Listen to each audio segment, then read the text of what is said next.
Hello everyone, HP police constable exam की preparation में हमारे आज के वीडियो का टॉपिक है एनालॉजी। आपका जो क्वेश्चन पेपर होता है उसमें एप्टीट्यूड पार्ट जो होता है आपका, उसमें आपको 8-10 क्वेश्चन जो हैं वो कवर किए जाते हैं। 8-10 क्वेश्चंस में से एप्टीट्यूड पार्ट जो है वो 8-10 क्वेश्चंस में कवर किया जाता है। इसी एप्टीट्यूड में आगे जनरल मेंटल एबिलिटी से कुछ क्वेश्चन जो हैं वो कवर करते हैं। वो जनरल मेंटल एबिलिटी का एक चैप्टर एनालॉजी जो है वो आज के इस वीडियो में हम डिस्कस करने जा रहे हैं। तो सबसे पहले एनालॉजी जो है वो है क्या? What is analogy? Analogy means similar item. Analogy का मतलब क्या है? Similar items. कहने का मतलब ऐसी आइटम्स जिनके बीच सिमिलैरिटी होगी, मतलब किसी न किसी तरह की समानता उन आइटम्स के बीच में जो आपको दे रखी हैं उनके बीच में किसी न किसी तरह का रिलेशनशिप, किसी न किसी तरह की समानता जो है वो पाई जाती है। ठीक है जी। तो इस तरह के क्वेश्चन आपको अक्सर एग्ज़ाम में देखने मिलते हैं। तो हमारे पास क्वेश्चन में यहाँ होता क्या है कि आपको 2-3 आइटम्स जो हैं शब्द दे रखे होंगे, नंबर्स दे रखे होंगे या लेटर्स अल्फ़ाबेट्स दे रखे होंगे। तो आपको उनके बीच पहले रिलेशन को आइडेंटिफाई करना है एंड देन जो मिसिंग नंबर होगा या शब्द होगा वो आपको ढूंढना है। ठीक है। तो एनालॉजी जो है वो हमारे पास कितनी तरह की होती है? 3 टाइप्स की होती है। First is number analogy, second is letter analogy and third is word analogy. Number analogy में आपको नंबरिंग दे रखी होती है, न्यूमेरिकल्स जैसे काउंटिंग वगैरह दे रखी होती है, नंबर्स में दे रखा होता है सब कुछ, तो वहाँ आपको रिलेशन ढूंढने होते हैं। सेकंड लेटर एनालॉजी है जिसमें आपको अल्फ़ाबेटिक्स में कुछ ना कुछ रिलेशन दे रखा होता है, अल्फ़ाबेट्स होते हैं। और वर्ड एनालॉजी में आपको कुछ ना कुछ शब्द दे रखे होते हैं, उनके बीच आपको रिलेशनशिप फाइंड आउट करना होता है और जो मिसिंग नंबर है वो ढूंढना है। चलिए अब इनको ही हम टर्न बाय टर्न डिस्कस करेंगे और इनसे रिलेटेड 2-2, 4-4 एग्जाम्पल्स डिस्कस करेंगे ताकि आप एग्ज़ाम में इस तरह के क्वेश्चंस को करने में आपको कोई परेशानी ना हो, आप इजीली ऐसे क्वेश्चंस सॉल्व कर पाएँ। तो चलिए सबसे पहले हम डिस्कस करें नंबर एनालॉजी। नंबर एनालॉजी में क्या होता है? The relationship between the numbers in a given pair. जो रिलेशनशिप होते हैं वो नंबर्स में होते हैं, मतलब नंबर्स दे रखे होंगे आपको और उनके बीच कुछ ना कुछ रिलेशनशिप होगा। वो रिलेशनशिप कैसा हो सकता है? First is one number is multiple of other, मतलब एक नंबर जो है वो दूसरे का किसी न किसी तरीके का मल्टीपल हो सकता है। Second is one number is square और स्क्वायर रूट ऑफ अदर, मतलब एक नंबर जो है वो दूसरे नंबर गिवन नंबर का स्क्वायर हो सकता है या स्क्वायर रूट हो सकता है। And third is one number is cube और cube root of the other. Similarly square हो सकता है या क्यूब हो सकता है कि पहला नंबर जो है वो दे रखा है जो भी है, दूसरा नंबर जो है वो उसका स्क्वायर है या फिर उसका क्यूब है। सिमिलरली वो उसका स्क्वायर रूट भी हो सकता है और उसका क्यूब रूट भी हो सकता है। ठीक है, ताकि आपको रिलेशनशिप जो हैं वो ज़्यादा इजीली समझ में आ जाए। The two numbers can be consecutive, even, odd और प्राइम नंबर। जो दो नंबर्स आपको पहले दे रखे होंगे वो आपस में ऐसे कॉन्जिक्यूटिव लगातार नंबर भी हो सकते हैं, इवन नंबर्स भी हो सकते हैं, ऑड भी हो सकते हैं या फिर प्राइम नंबर्स हो सकते हैं। मतलब इस तरह के रिलेशनशिप जो हैं वो नंबर एनालॉजी में आपको देखने को मिलते हैं। चलिए क्वेश्चंस हम एग्जाम्पल इसके कुछ डिस्कस करेंगे तो आपको ईजीली थोड़ा समझ में आ जाएगा। चलिए फर्स्ट एग्जाम्पल के तौर पे हम ले रहे हैं, जैसे ये लिखा है 3:81, फिर डबल रेशो 6 क्वेश्चन मार्क। तो इस तरह के क्वेश्चन ही यहाँ पे आपको एनालॉजी में होते हैं। तो ये इन दोनों का जो रिलेशनशिप है वही 6 का आगे रिलेशनशिप होगा। ये आपको बताना है कि ये किस तरह से रिलेशन में हैं आपस में। जो मिसिंग नंबर है वो आपको यहाँ ढूंढना होता है। इस तरह के क्वेश्चन आपको अक्सर एग्जाम में देखने को मिल जाते हैं। तो पहले आप इनके बीच का रिलेशनशिप जो है वो पता करिए। जैसे 3 को आप x मान लीजिए और 81 जो है वो x का क्या बना है ना, हमने बोला था ना कि वो स्क्वायर हो सकता है, वो क्यूब हो सकता है या वो उसका मल्टीपल हो सकता है। तो अगर हमारा x जो है वो 3 है, तो 3 को मैं 4 टाइम अगर मल्टीप्लाई करूँ, 3 इंटू 3, 3 इंटू 3 इंटू 3, 3 3 ज़ा 9, 9 3 ज़ा 27, 7 3 ज़ा 81, मतलब ये इसकी पावर अगर हम 4 कर दें तो हमारा नेक्स्ट नंबर जो है जो आ रहा है। इसी तरह से हमें अब दूसरी साइड वाला भी बताना है कि अगर पहला नंबर जो है वो x है तो मिसिंग कौन सा होगा। ऑब्वियसली जो रिलेशन इधर है वही इधर होगा, ठीक है जी। तो अगर 3 और 81 का रिलेशनशिप ये है कि 3 और 3 टू पावर 4 हैं वो, तो इधर भी क्या होगा, 6 और 6 की पावर 4 होगा। तो 6 आपको गिवन है, 6 को 4 टाइम मल्टीप्लाई कर लीजिए, दैट इज़ 1296। तो मिसिंग नंबर जो है वो 1296 आ जाएगा, ठीक है। चलिए एक और एग्जाम्पल देखते हैं। नेक्स्ट जो है वो हमने लिया है 441 रेशियो 462, इनके बीच का रिलेशन ढूंढिए और इस मिसिंग नंबर को फाइंड आउट करिए। अब इसमें देखिए 441 जो है वो ऐसे ही लिखा हमने, और 441 को ही अगर मैं इसका स्क्वायर रूट निकालूं तो वो स्क्वायर रूट होता है 21, मतलब 441 का हम स्क्वायर रूट निकालें अगर तो वो होता है हमारा 21, और अगर इस 21 को हम प्लस कर दें 441 में तो ये हो जाता है आपका 462, यानी कि जो आपको दे रखा है दूसरे नंबर पे। तो आपको यहाँ रिलेशनशिप पता चल गया। सिमिलरली आपको दूसरी साइड भी यही रिलेशनशिप अप्लाई करना है, मतलब 841 प्लस स्क्वायर रूट ऑफ 841 निकाल दीजिए, दैट इज़ 29, और इसको आप प्लस करोगे तो आपके पास मिसिंग नंबर जो है वो आ गया 870। एक और एग्जाम्पल डिस्कस कर लेते हैं। Third example is 43:1 double ratio 52 ratio missing number या क्वेश्चन मार्क है ना। तो आपको पहले एक साइड वाला रिलेशन जो है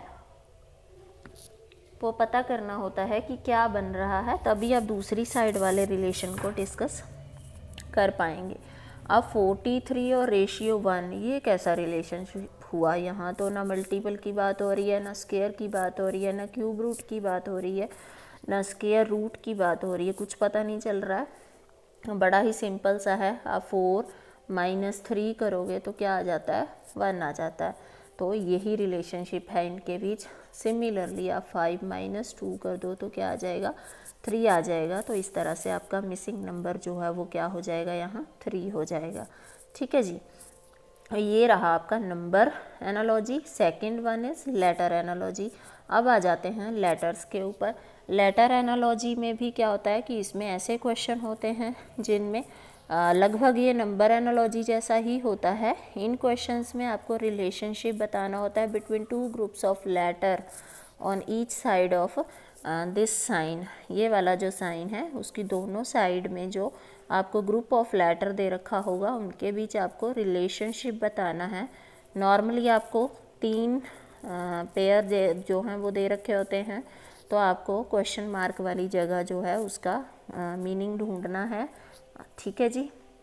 तो फर्स्ट क्वेश्चन जो आपका वो क्या है, A/E है, double ratio I ratio question mark है। मतलब जो A और E का रिलेशनशिप होगा वैसा ही कुछ यहाँ भी होगा। तो हमें पहले लेफ़्ट साइड वाला रिलेशनशिप जो है वो पता करना होता है यहाँ पे।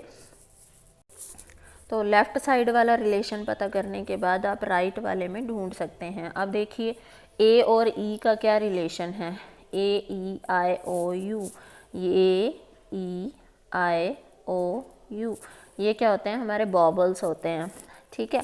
तो A और E, A सबसे पहला है, E उससे नेक्स्ट है, तो इनके बीच यही रिलेशन है कि ये एक के बाद दूसरा बॉवल जो है सीक्वेंस ऑर्डर में आ रहे हैं। तो सिमिलरली I से नेक्स्ट कौन है, O है। तो आपका नेक्स्ट जो मिसिंग नंबर है वो क्या होगा, O होगा। अब इस तरह के क्वेश्चन, ये वाला देखिए सेकंड वाला AD ratio KN double ratio PS ratio B, और लास्ट वाला जो आपका क्वेश्चन मार्क बना हुआ है वो फाइंड आउट करना है आपको। बहुत आसान है, इस तरह के क्वेश्चन आपने देखे हैं, एग्ज़ाम में आते हैं। तो रिलेशन ढूंढने की कोशिश करिए। हमने सबसे पहले लिखा A, फिर लिखा D, बीच में क्या मिसिंग है, B एंड C। ये दो नंबर्स दो लेटर्स जो हैं वो मिसिंग है। सिमिलरली है आपका के एन, तो के से आप एन तक चलिए, एल और एम मिसिंग है। सिमिलरली पी से एस चलिए, क्यू और आर मिसिंग हैं। तो बी से आप नेक्स्ट चलिए, क्या चलेंगे आप, दो लेटर बीच वाले छोड़ेंगे, डब्ल्यू, एक्स एंड वाई। तो आपका मिसिंग क्या आ जाएगा, यहाँ वाई आ जाएगा। ठीक है जी, चलिए नेक्स्ट देख लेते हैं। नेक्स्ट हमारा क्या है, B ratio D double ratio J ratio question mark. अब इस क्वेश्चन में देखिए आपको पहले एक और चीज़ मैं यहाँ पे आपसे डिस्कस करना चाहती हूँ, वो ये कि आपको पहले ऑप्शंस भी बड़े ध्यान से ऑब्ज़र्व करने हैं कि ऑप्शन में क्या दे रखा है। अब ऑप्शन में देखिए ये इसके ऑप्शन हैं, ठीक है। अब ये क्वेश्चन जो है वो वैसे अगर मैं बात करूँ कि बी के बाद सी मिसिंग है और फिर डी आ गया, ठीक है, तो मैं इसको ऐसे लिख दूँ, तो मैं जे के बाद एक मिसिंग कर दूँ, जे के एल आ जाना चाहिए, है ना। बट ऑप्शन में तो एल कहीं है ही नहीं, है ना। ऑप्शन में पी है, क्यू है, एस है, टी है, तो ये गड़बड़ हो गई है ना। इसका मतलब ये जो रिलेशन हमने फर्स्ट में फाइंड आउट किया, ये इसका सही रिलेशन है ही नहीं, ये गलत है, ठीक है। तो आपको पहले थोड़ा सा यहाँ पे ऑप्शंस को भी ध्यान में रखना है कि ऑप्शन क्या दे रखे हैं, ठीक है। तो अब हमें इनके बीच करेक्ट रिलेशन ढूंढना है, तो इनकी नंबरिंग कर लेते हैं। अल्फ़ाबेट्स जो हैं वो मैंने पूरे सीक्वेंस में लिख लिए हैं, उसके बाद मैंने इनकी नंबरिंग कर दी है 1 2 3 4 5 इस तरह से, ठीक है।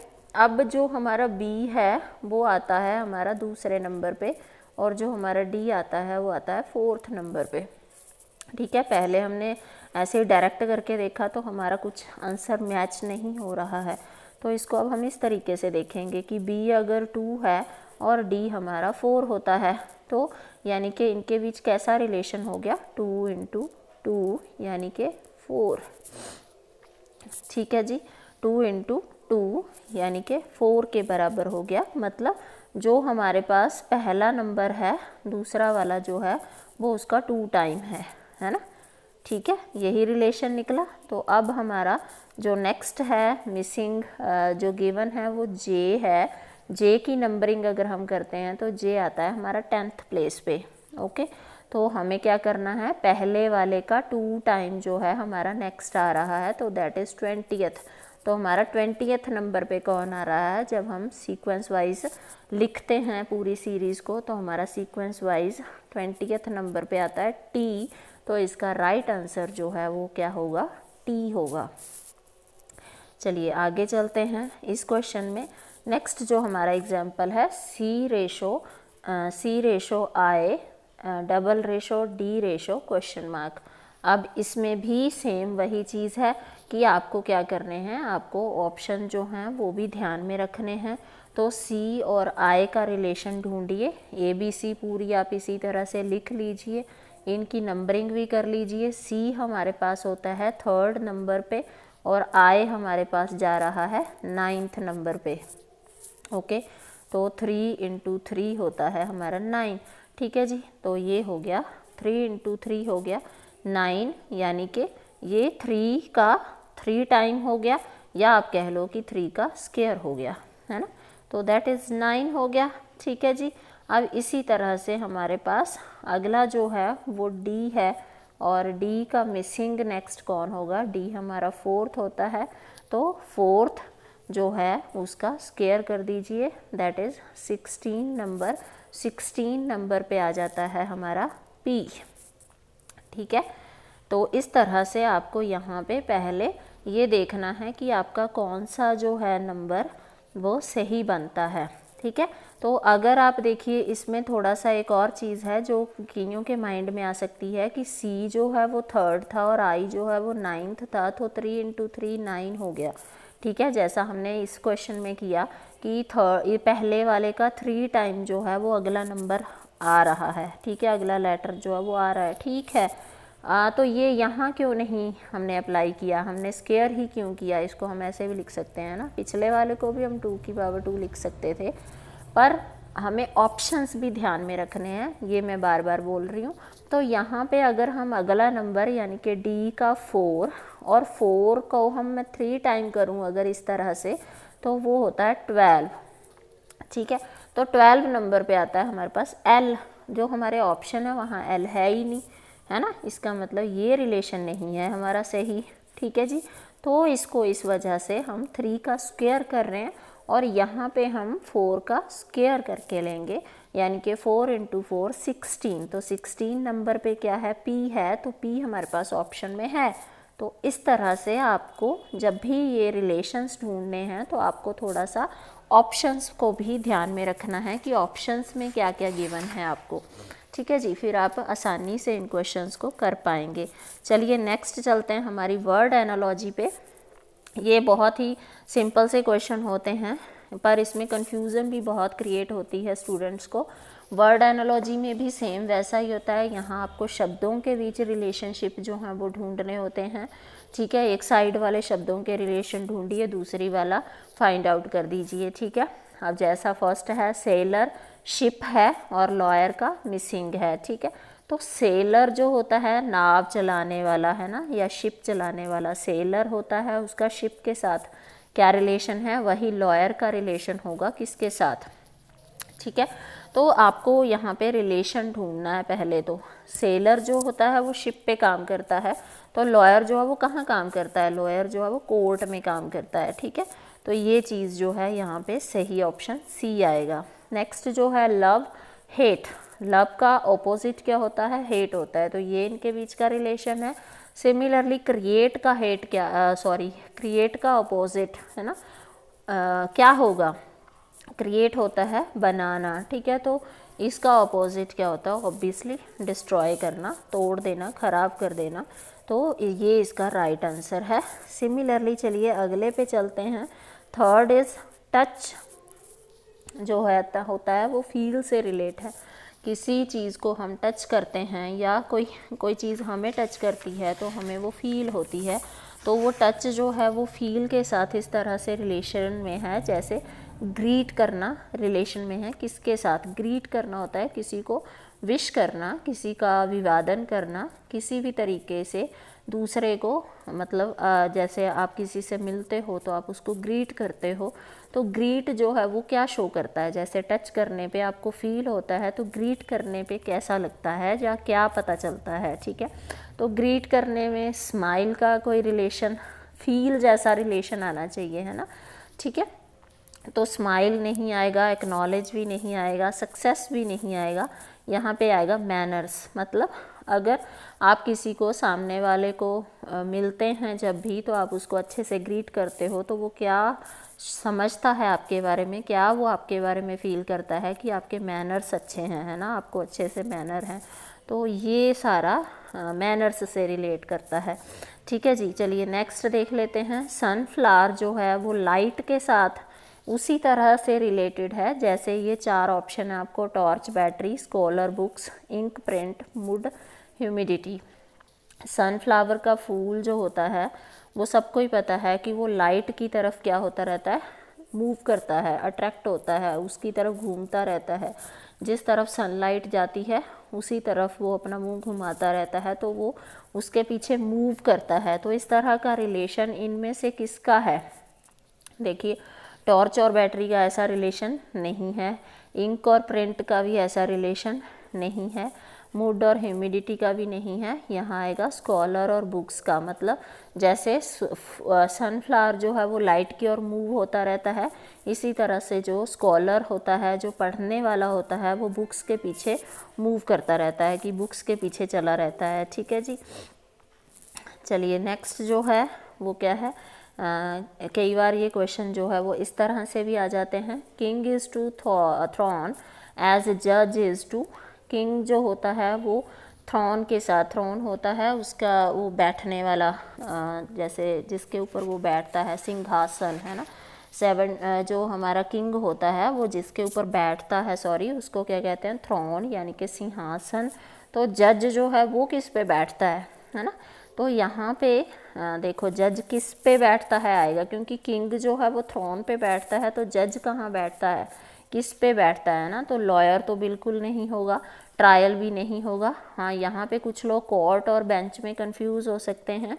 तो कोर्ट में बैठता है वो, पर बैठता किसके ऊपर है, बेंच के ऊपर, ठीक है। तो यहाँ पे राइट आंसर जो है वो बेंच आएगा। चलिए, ink is to a pen, जिस तरह से इंक जो है पेन से रिलेटेड है, as dash is to a book, book से क्या रिलेट है, जैसे इंक और पेन का रिलेशन है वैसे ही बुक के साथ किसका रिलेशन है। देखिए, पेजेस हैं, पिक्चर हैं, कलर हैं, स्मेल हैं। तो यहाँ पे सबसे पहले तो कंपेयर कीजिए चारों ऑप्शंस को। स्मेल का तो कोई लेना देना यहाँ है नहीं, कलर का भी कुछ खास लेना देना नहीं है, क्योंकि बुक चाहे कलर्ड हो चाहे ब्लैक एंड वाइट हो, बुक तो बुक ही है, ठीक है। पिक्चर्स भी कई बुक्स में होती हैं, कई में नहीं होती हैं। तो यहाँ बचता है आपके पास पेजेस, मतलब इंक जो है, पेन जो है वो बिना इंक के नहीं काम करेगा। इसी तरह से एक बुक जो है वो बिना पेजेस के बुक नहीं होती है ना। तो बुक जो है वो पेजेस के साथ रिलेशन में है, इस तरह से। तो ये इस तरह के कुछ क्वेश्चन जो हमने यहाँ पे एनालॉजी के डिस्कस किए हैं, इसी तरह के बहुत सारे क्वेश्चंस जो हैं आपको इस पार्ट में कवर होते हैं। आप इस वीडियो में हम इतना ही डिस्कस करेंगे। इस तरह के और क्वेश्चंस जो हैं वो आप पढ़ें, समझें, उनके बीच के रिलेशन को फाइंड आउट करें, तो आप इजीली इस तरह के क्वेश्चन जो हैं वो एग्ज़ाम में सॉल्व कर पाएंगे। Thank you, have a good day.